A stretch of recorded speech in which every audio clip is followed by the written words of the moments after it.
सबसे माफ़ी चाहूँगी कि इतनी देर रात में लाइव आ रही हूँ, क्योंकि विश्व आदिवासी दिवस को लेकर मेरा प्रोग्राम रहा था कहीं पे शहडोल मध्य प्रदेश में, लेकिन किसी कारणवश वह प्रोग्राम नहीं हो पाया, जिसकी वजह से दो तीन ऐसे प्रोग्राम जिन्होंने मुझे आमंत्रण दिया था कि दीदी आप हमारे यहाँ पे आइए, विश्व आदिवासी दिवस के दिन हमको संबोधित करिए, तो मैंने उनको मना कर दिया था। और यह प्रोग्राम भी चूँकि स्थगित हो गया है। मेरा प्रोग्राम जो शहडोल में था विश्व आदिवासी दिवस के दिन, वह स्थगित हो गया है।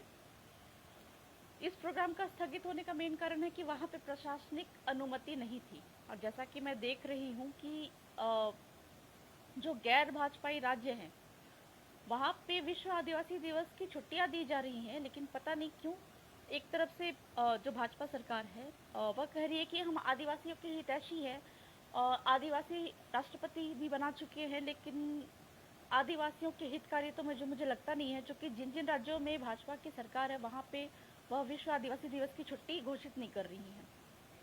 खैर ठीक है, हम आदिवासी हैं, हम तो अपने दिवस को मनाएंगे, अपने त्यौहार को तो धूमधाम से मनाएंगे ही। कुछ दिनों से बहुत एक दुष्प्रचार हो रहा है कि ये विश्व आदिवासी दिवस है, ये विदेशी संस्कृति है, विदेशी लोगों के द्वारा प्रायोजित चीज़ें हैं, जबकि इस चीज़ को जानने के लिए आपको दो चीज़ें जानना बहुत ज़रूरी है।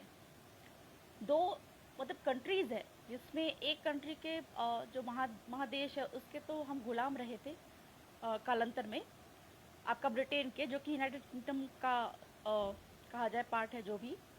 दूसरा है यूएनओ, यूनाइटेड नेशन ऑर्गेनाइजेशन, जो कि संयुक्त राष्ट्र संघ जिसको हम कहते हैं। तो ये दो जो संगठन हैं, इनके तहत बहुत सारे अंतर्राष्ट्रीय प्रपत्र होते हैं जिसपे भारत ने अभिसमय होते जिसपे भारत ने हस्ताक्षर किया है। अच्छा, आवाज़ बहुत स्लो आ रही है, माफ़ कीजिएगा। मैंने हेडफोन लगाया हुआ था, लेकिन मुझे लगता है कि यह हेडफोन निकाल देना चाहिए, तो शायद मेरी आवाज़ ज़्यादा क्लियर आ पाए। तो लोग ये कहते हैं कि जो विश्व आदिवासी दिवस है यह विदेशी लोगों द्वारा मनाया जाता है, जबकि ऐसी कोई बात नहीं है।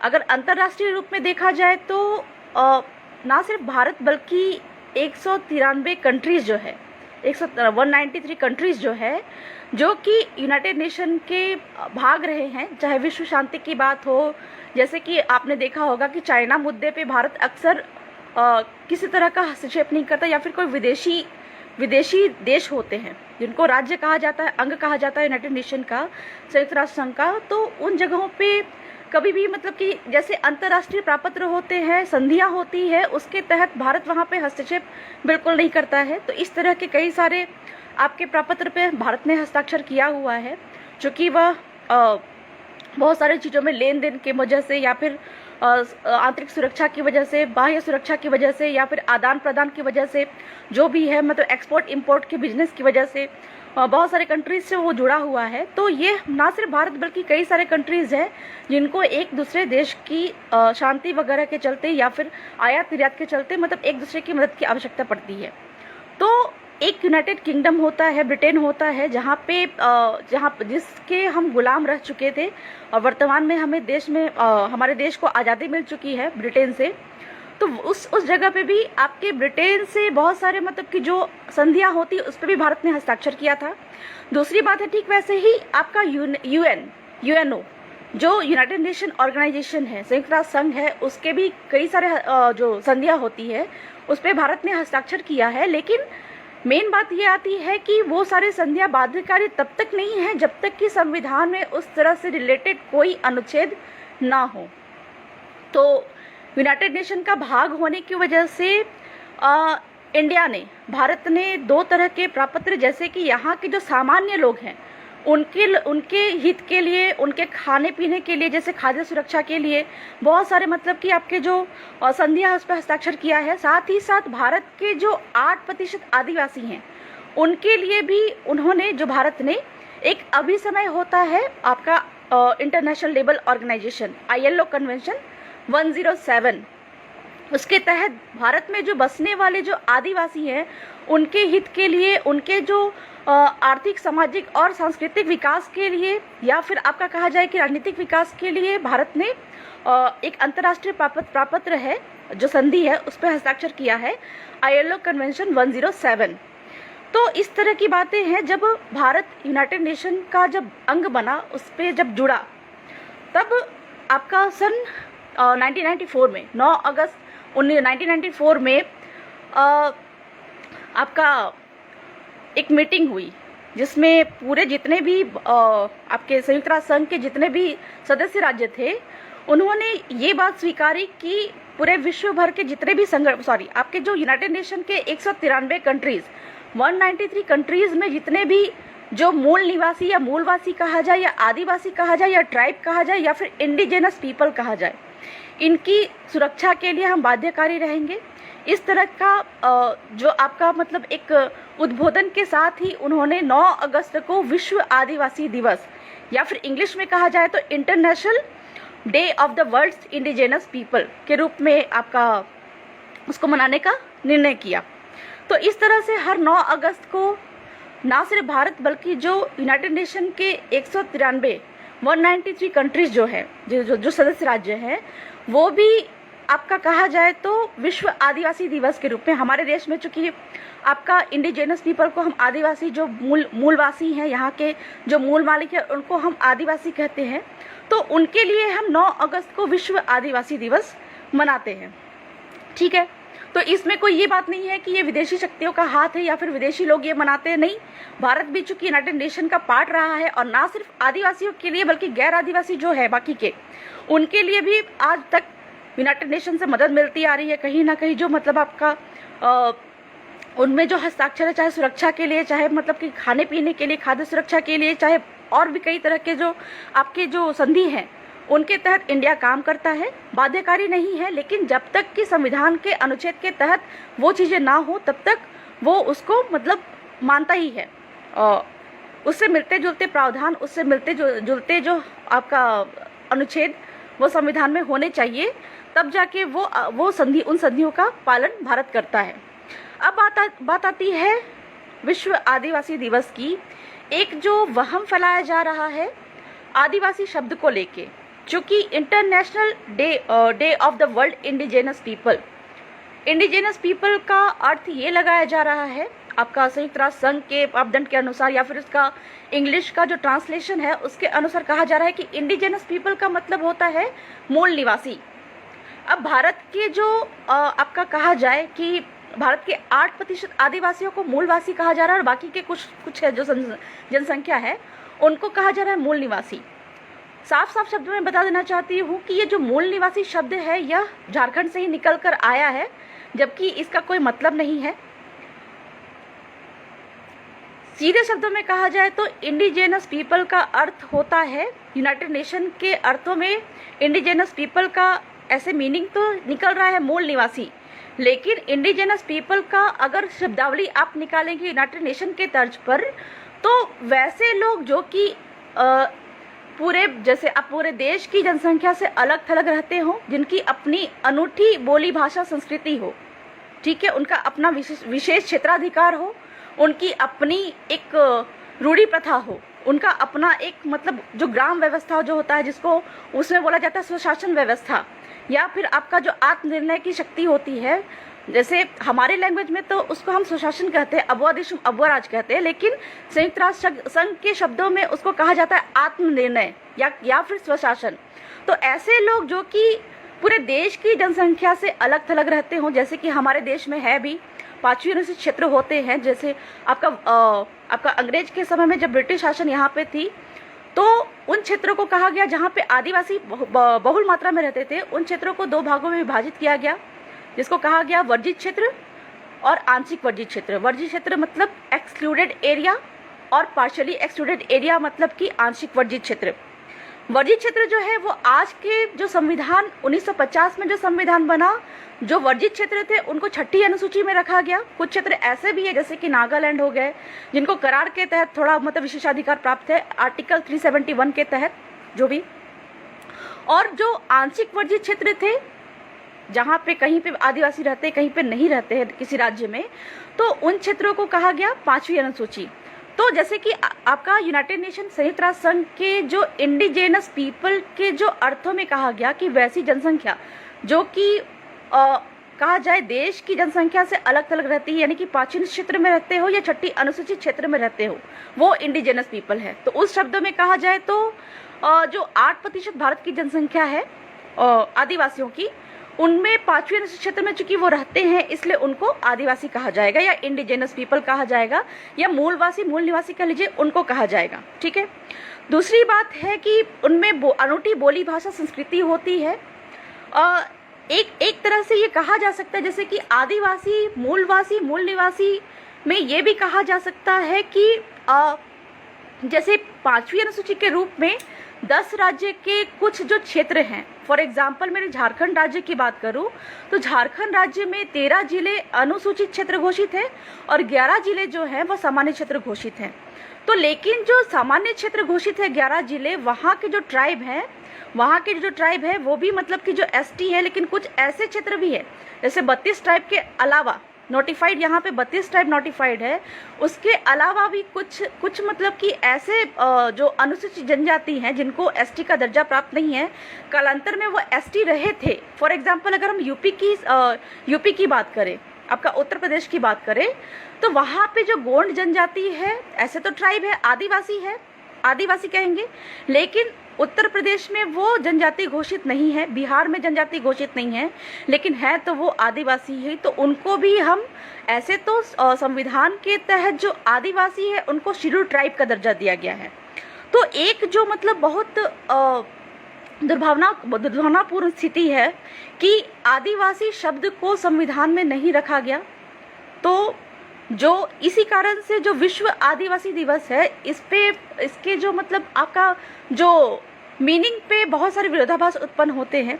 तो ये जो आदिवासी शब्द था, ऐसे भी हम बोलते हैं कि जो संविधान में आदिवासियों को शेड्यूल ट्राइब के रूप में रखा गया, उस जगह पे हमको आदिवासी कहा जाए।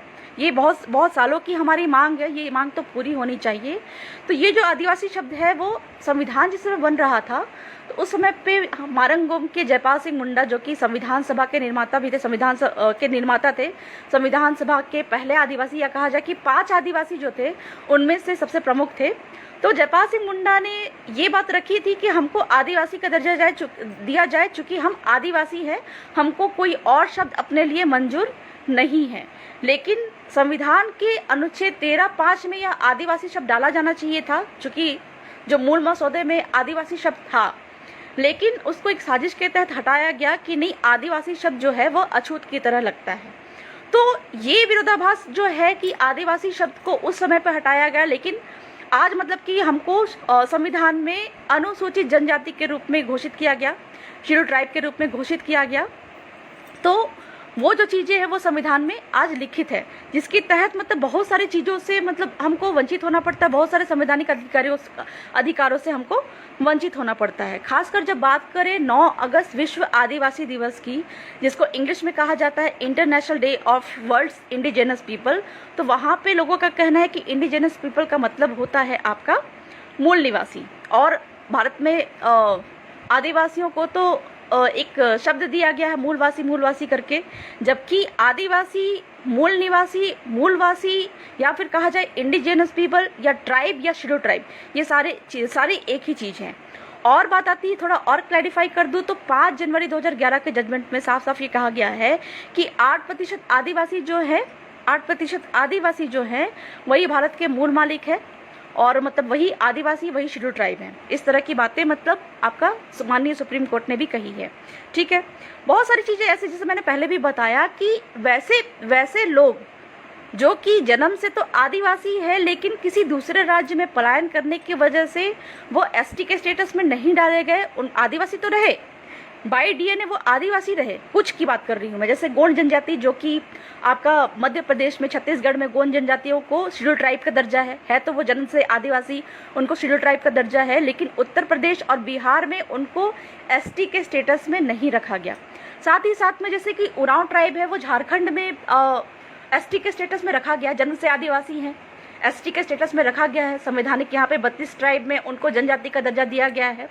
लेकिन बात करें आपका महाराष्ट्र में, तो महाराष्ट्र में जो गढ़चिरौली क्षेत्र के जो उरांव आदिवासियों को साजिशन उनको ट्राइब का दर्जा नहीं दिया गया, जबकि हुआ क्या था कि पहले गढ़चिरौली जो था वो मध्य प्रदेश से जुड़ा हुआ था। मध्य प्रदेश में उरांव ट्राइब की जनसंख्या है और वहाँ पे उरांव ट्राइब को, उरांव आदिवासियों को वहाँ पे जनजाति का दर्जा है, शेड्यूल ट्राइब का दर्जा है। जन्म से तो वो आदिवासी है और संविधान के तहत जो नोटिफिकेशन निकलता है शेड्यूल ट्राइब का, उसके तहत मध्य प्रदेश में उरांव ट्राइब को, उरांव आदिवासियों को एसटी का दर्जा प्राप्त है। लेकिन एक साजिशन जब क्षेत्र का निर्धारण हुआ, क्षेत्र के निर्धारण में जैसे कि अनुच्छेद 3 में लिखा हुआ है, किसी राज्य का को आप तोड़ सकते हैं, संसद तोड़ सकता है, सीमाना को तोड़ सकता है, इधर उधर कर सकता है, किसी दूसरे राज्य में जोड़ सकता है। तो गढ़चिरौली को तोड़कर उसको फिर महाराष्ट्र में मिला दिया गया, तो वो हमारी गलती तो नहीं थी। लेकिन वहां से उरांव ट्राइब को एसटी के स्टेटस से हटाकर उसको किसी और कम्युनिटी में डाल दिया गया, या एससी हो गए या ओबीसी हो गए। तो ये कहा जा सकता है कि जैसे 8% आदिवासी तो है ही आदिवासी, आदिवासी है, मूल निवासी है, मूलवासी है और एबोरिजिन है और इंडिजिनस पीपल है। लेकिन कुछ ऐसे भी आदिवासी हैं जिनको नोटिफिकेशन में तो होना चाहिए था, लेकिन उनको राज्य को तोड़ने की वजह से वो किसी दूसरे राज्य में चले गए हों या पलायन कर गए हों, तो उनको एसटी के स्टेटस में नहीं रखा गया। तो एक तरह से ये जो बात है कि एसटी कौन है या आदिवासी कौन है, संविधान के तहत तो हमको शेड्यूल ट्राइब कहा गया, तो आदिवासी कौन है जिनकी अपनी एक विशेष क्षेत्र होता है। जैसे कि उरांव ट्राइब को यहाँ पे झारखंड में एसटी का दर्जा है, छत्तीसगढ़ में एसटी का दर्जा है, मध्य प्रदेश में एसटी का दर्जा है, लेकिन महाराष्ट्र में एसटी का दर्जा नहीं दिया जा रहा है। क्यों? क्योंकि उनका एक विशेष क्षेत्र होता है और विशेष क्षेत्र की वजह से ही उनको आरक्षण, हर तरह का आरक्षण प्राप्त है, जो कि आरक्षण पे भी एक विरोधाभास की स्थिति पैदा है। हमको ये समझना पड़ेगा कि आरक्षण हमारे जल जंगल जमीन से है। फॉर एग्जाम्पल मैं बता दूं कि शॉर्ट में मैं एक एग्जाम्पल के तहत बताती हूँ कि आरक्षण क्या है। क्यों हमको 5वीं अनुसूची के तहत झारखंड में उरांव ट्राइब को 32 जो जनजाति में रखा गया है, लेकिन महाराष्ट्र में उरांव को एसटी के स्टेटस में नहीं रखा गया है, क्योंकि उनका एक अपना विशेष क्षेत्र होता है और यही जो है आपका विषय। चलिए मैं पहले आरक्षण के बारे में बता दूं। फॉर एग्जाम्पल एक अलमारी लेते हैं, तो अलमारी के 4 भाग हैं। 4 भाग में मान लिया जाए कि एसटी, एससी, ओबीसी, जनरल 4 लोग रह रहे हैं वहाँ पे। उस तहत में वो जो आरक्षण कहा जाए तो 25% सब में बांटा गया है। ठीक है, मान लिया जाए कि 2 भाई उसमें से निकल गए। ठीक है, 4 भाइयों में बांटा गया है, 4 भाइयों को 25% आरक्षण मिला हुआ है किसी अलमारी में। ठीक है, अब उसमें से 2 भाई चले गए कहीं बाहर कमाने के लिए, बचे 2 भाई।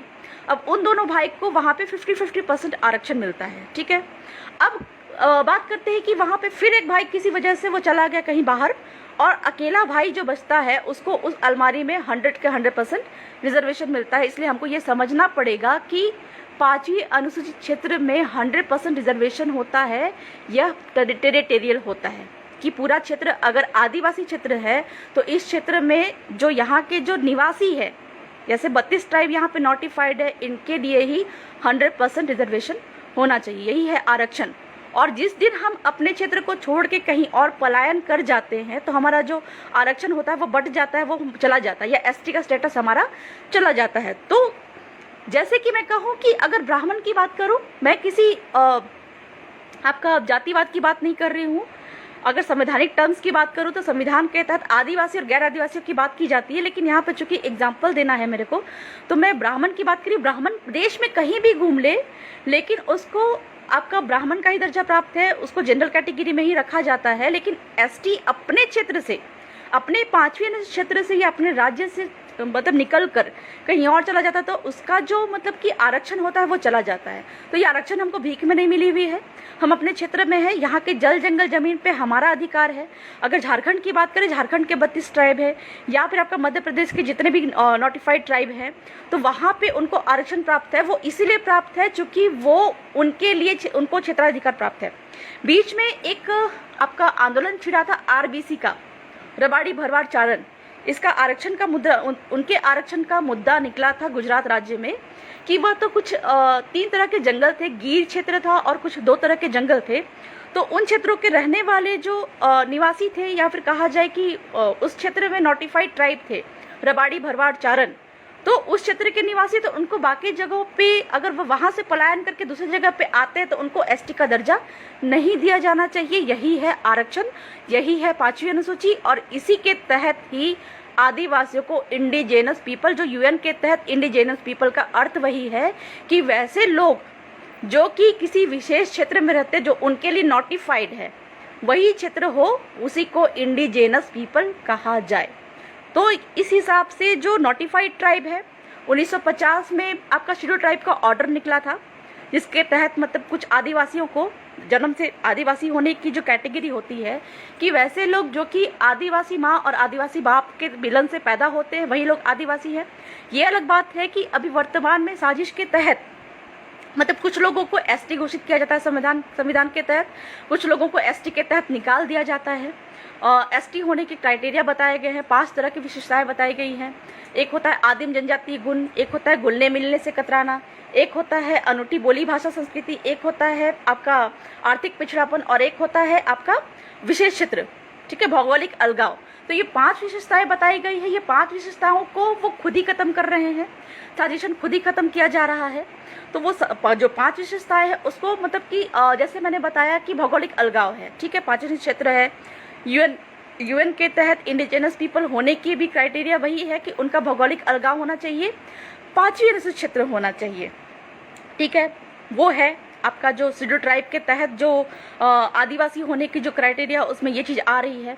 यूएन के तहत जो इंडिजिनस पीपल होने की क्राइटेरिया है वो है अनूठी बोली भाषा और संस्कृति, ठीक है, वो आदिवासियों में भी है, उनकी अलग। जैसे कि कहा जाए कि आदिवासियों पे हिंदू मैरिज एक्ट नहीं लगता, मतलब कालांतर में हमारे पुरखे करते आ रहे थे, खेत बाड़ी ज़्यादा हुआ करती थी, तो 2 विवाह करते थे। ना सिर्फ लड़कों को मतलब कि इस चीज़ की छूट थी, लड़कियों को भी इस चीज़ की छूट दी हुई थी, तो 2 शादियों का। तो हिंदू मैरिज एक्ट में क्या है कि एक बीवी के रहते दूसरी बीवी से शादी नहीं कर सकते, लेकिन आदिवासियों पे यह चीज़ एप्लीकेबल नहीं होता है। उत्तराधिकार का नियम कहा जाए तो लड़कियों को ज़मीन पे हिस्सा होता है, किसमें, हिंदू जो सक्सेशन एक्ट होता है, हिंदू उत्तराधिकार अधिनियम के तहत लड़कियों को ज़मीन में हिस्सा है। आदिवासी